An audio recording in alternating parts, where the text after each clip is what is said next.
Magandang umaga po mga kapatid. Ito na naman sa inyo ay nagpapaabot ng magandang umaga at happy Sunday sa inyong lahat. Si Nanay Marie, si Ate Marie, si Tita Marie at si Aling Marie na palagi nyo pong kakampi.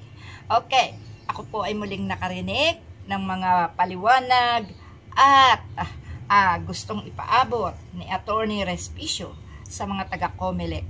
At ito po ay aking napakinggang mabuti kung kaya't ako po ay nagsasabing Comelec, makinig ka, sapagkat hindi nang aaway si Attorney Respicio sa inyo or hindi naninira, bagkos nagpapaalala at tinuturuan kayo ng tama para sa eleksyon 2025 na bilangan at kung paano alagaan ang boto ng tao. Ito po, pakinggan po natin si Attorney Respicio. Ano po? Machines pwedeng ma-hack? What? Alright, kinasuhan ako ng Comelec dahil sa isang video kung saan pinag-uusapan ko yung kahinaan ng automated counting machines or ACM at pwede ba silang ma-hack? Ito po si Attorney Harold Respicio at kinasuhan ako ng Comelec at ipapadisbar din daw nila ako at tatanggalin din daw yung lisensya ko bilang CPA mula sa PRC. Wow! Nakakatakot, alright? Yung video na yon na sinasabi nila ay pinatanggal na nila mula sa Facebook so hindi nyo ma-access. So pag-uusapan natin ngayong araw na ito kung ano yung laman ng video na iyon. Alright. Ako bilang abogado ay isa rin akong IT expert kasi bago ako naging abogado ay isa akong CPA. Nagtrabaho ako sa Deloitte, ang #1 auditing firm sa buong mundo. At ang expertise ko was information systems audit. Kaya alam ko ang lahat ng mga bagay na yan. Marunong akong mag-code at marunong akong mag-hack. Ang trabaho ko before was tignan yung mga kahinaan ng mga computer systems at sasabihin ko, uy, pwedeng i-hack ito, baka gusto mong ayusin. Actually, dun sa video na yon sinabi ko lang na, uy, Comelec, merong kahinaan itong automated counting machines, baka gusto ninyong ayusin. So, Attorney Harold Respicio, ano ba yung sinasabi mong kahinaan doon sa video na yon? Ang sinabi ko was, sabi ko, kapag connected yung ACM sa internet bago mag-print ng election return, pwedeng ma-hack yung makina at madaya ang eleksyon. Wow, Attorney Harold Respicio, please explain. Ano ba ang proseso ng pagboboto gamit ang automated counting machine? So ito po yung proseso. Ayon sa rules na inilabas ng Comelec, yung automated counting machines ay nasa presinto on the day of elections. Yung automated counting machine na yon ay connected sa internet the whole day. At kapag boboto ka, ilalagay mo yung boto mo doon at bibilangin ng makina lahat ng boto. Pero yung pagbilang ng makina, para siyang nag-i-score ng basketball. Habang bumoboto ang mga tao, merong running score. Pero hindi katulad ng basketball, yung score doon sa loob ng voting machine na yon, hindi mo nakikita, walang nakakakita. At makikita lamang yung final score pagkatapos na ng pagboto matapos ang 7:00 ng gabi on election day. At lalabas yung information na yon sa pamamagitan ng pagprint ng election return.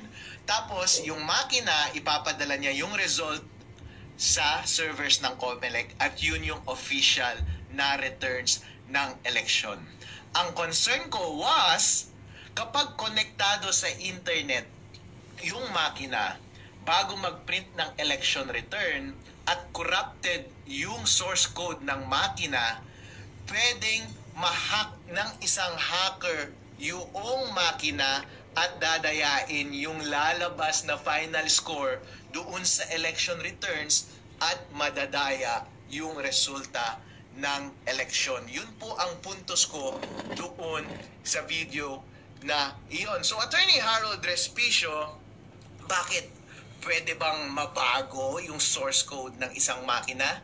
Well, ang binanggit ko doon sa video was pwede on principle basta may physical access ka sa makina. Bilang eksperto sa IT, ikaw din kapag bumibili ka ng gadget mo doon sa Green Hills, di ba? Kapag nakaw yung cellphone na yon or nakaw yung laptop, pag dadalhin mo doon, babaguhin na nila yung source code ng computer na yon kahit may password pa yung device na yon. Kasi ang basic principle ng information system security is basta may physical access sa device, ang isang masamang tao at gusto niyang baguhin yung source code ng makina na yon, pwede mong mabago yung source code ng makina na yon. So on principle, ang mga makina ng pagboto, basta merong access ang tao dyan, pwedeng mabago yung source code. Ngayon, ang diniscuss ko doon sa video was, sige, sinesecure nga ng COMELEC lahat ng makina na iyon. Actually, meron bang opening, ang sinabi ko sa video is, meron bang opening or instance na baka hindi nakatingin yung gwardiya na merong bad actor doon at baguhin niya yung source code? Kayo na lang ang humusga, di ba? So, mahirap iwasan yon kasi kahit gaano ka pa ka-stricto sa pagbantay ng makina, kahit konting sandali lamang na merong access ang masamang tao doon sa makina, halimbawa, galing sa loob ng gobyerno, kung gusto nilang dayain yung eleksyon, pwede nilang dayain yung eleksyon. Yun yung binanggit ko doon sa video na iyon. Ngayon, hindi mo maiiwasan yung bagay na iyon. Kaya ang alternatibo mong solusyon dyan ay kapag nagtanim sila ng masamang code, source code doon sa makina at may opening sa hacker, pwedeng i-hack. Dapat ang gawin mo, during election day, huwag mo siyang i-connect sa internet. Kasi kahit corrupted yung source code doon, kahit ano pa ang gawin ng hacker, hindi niya ma-access yung device. Therefore, hindi niya mababago yung score. And kapag hindi niya nabago yung score, ang lalabas na score ay yung tamang score sa makina at walang magagawa yung makina. Once i-connect mo na siya sa internet later at ipadala mo yung results sa server ng COMELEC, hindi mahirap nang dayahin yun kasi may kopya na lahat ng watcher ng totoong resulta ng eleksyon. Yun yung binabanggit ko na pwedeng opening doon sa video na iyon. Bigyan po natin to ng opinion at katwiran, no? Itong ating si Attorney Harold Respicio at ang COMELEC. O nga naman, no? Mr. George Garcia or Attorney George Garcia or taga COMELEC na si Mr. George Garcia. Sir, bakit ka ba nagagalit? Bakit mo nasabi na sinisiraan kayo ni Attorney Respicio? Malinaw sa kanyang paliwanag na siya'y tanging nagpapaalala lamang. Masama ka pala paalalahanan. Ano nga ba talaga ang tunay mong kaalaman? Diyan, sa mga server na yan, na ipinaliliwanag ni Attorney Respicio. Bakit ba galit na galit ka kay Attorney Respicio? Bakit kailangan mo ipadisbar? Hindi naman siya kriminal. Bakit mo siya kailangang idemanda? Hindi naman siya kriminal. Hindi siya pumatay, hindi siya nagnakaw, hindi siya nagsinungaling, at hindi siya naninira.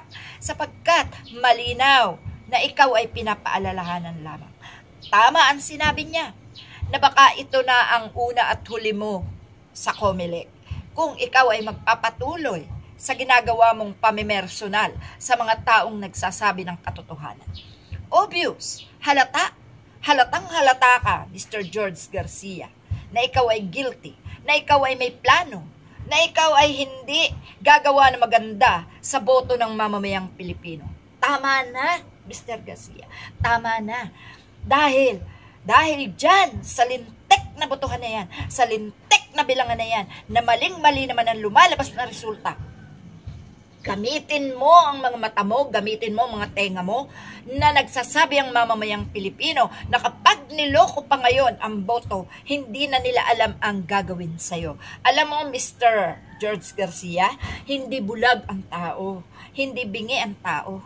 Nakikita, kahit ako, yung mga survey ko sa aking mga pagbablog, pinapipili ko ang tao kung sino ang pipiliin sa mga kandidato ni Duterte at matitinong kandidato, maging kandidato ni Marcos. Pero sa aking mga vlog, panalo ang mga kandidato na wala sa hawak ng nakaposisyon. Hindi hawak ni Duterte, hindi hawak ni Marcos. Kaya, pwede ba? Huwag mo kaming lokohin. Huwag mong dayain ang eleksyon. Huwag ka magalit kay Attorney Harold Respicio dahil lang sa ipinaliwanag sa'yo kung paano madadaya ang eleksyon. Dahil lang pinayuhan ka na ingatan mo ang boto ng tao.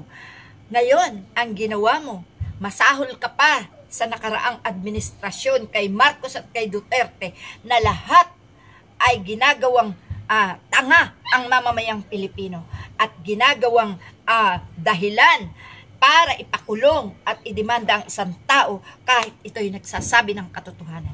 Ikaw, Mr. George Garcia, tigilan nyo na ang pagmamanipula ng boto ng bayan. Alam namin bakit ka nakapanig sa mga senador na nakikita mong isinusuka na ng bayan ay tinanggap mo pa para makatakbo. Si Kibuloy ay isang kriminal. Si Kibuloy ay nakakulong pero pinayagan mong tumakbo. Yan si Bato de la Rosa, sila Bongo, yan si Philip Salvador. Ano ang kakayahan ng mga yan na natatanaw mo para tanggapin mo? Ikaw ay nag-aral, abogado ka, nalagay ka sa Commission on Election, na alam namin na kapag inilagay sa Commission on Election, alam niya ang kapasidad at kakayahan ng mga tatakbo. At yan ay may mga rules and regulation. Meron yan tayong sinusunod na rules sa mga i-elect or kandidato, no? Bakit mo tinatanggap ang mga kriminal? Bakit mo tinatanggap ang mga walang kwentang kandidato? Ang matatalino, inaayawan mo. At ngayon, si Attorney Respicio, na nagsasabi ng katotohanan at tumatakbong Vice Mayor ng Isabela, pinipersonal mo. Antindi mo talaga, Garcia. Talagang halata ka na, nagagawa ka ng hindi maganda. Ang taong bayan ang hahatol sa'yo, hindi ang kung sinong Poncio Pilato, sapagkat ngayon pa lang nakikita na ang pagiging guilty mo sa marurunong tao. Maraming matalinong Pilipino. No? Wala ka sa talino ng mga Pilipino ngayon. Ang iba lang ay talagang umiiwas na sila ay maperwisyo ninyo. At yan, si Attorney Respicio ay walang takot na harap sa inyong mga paratang. Pero nandito ang taong bayan para siya ipagtanggol at ipaglaban.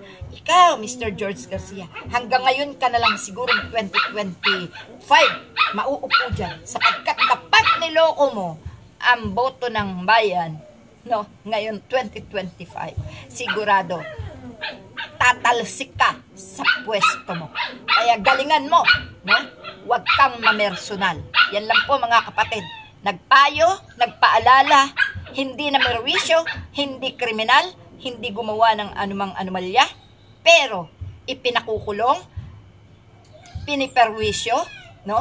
Inaalisan ng lisensya para di na makapagsalita. Ganyan ang gawain ng mga taong may maitim na plano sa bayan. Matauhan ka na? Galit na galit ng taong bayan. Ang Pilipinas, kinakawawa nyo. Ang mamamayan, pinagmumukha nyong tanga, bobo, walang alam. Pero mali ka. Mali ka, Garcia. Maraming matalino sa panahon ngayon. At sa pangunguna ng batang lawyer na si Attorney Harold Respicio, sa pagsasabi ng katotohanan at paggamit ng talino, maraming susunod dyan. At nandito kami, nakaalalay at ipagtatanggol ang kanilang mga karapatan sa pagsasalita kagaya ng aming ginagawa. Maraming salamat po mga kapatid. Ipaglaban natin si Attorney Harold Respicio. Yang si Garcia, tingnan natin ngayong eleksyon kung anong gagawin niyan sa boto ng bayan. Salamat po.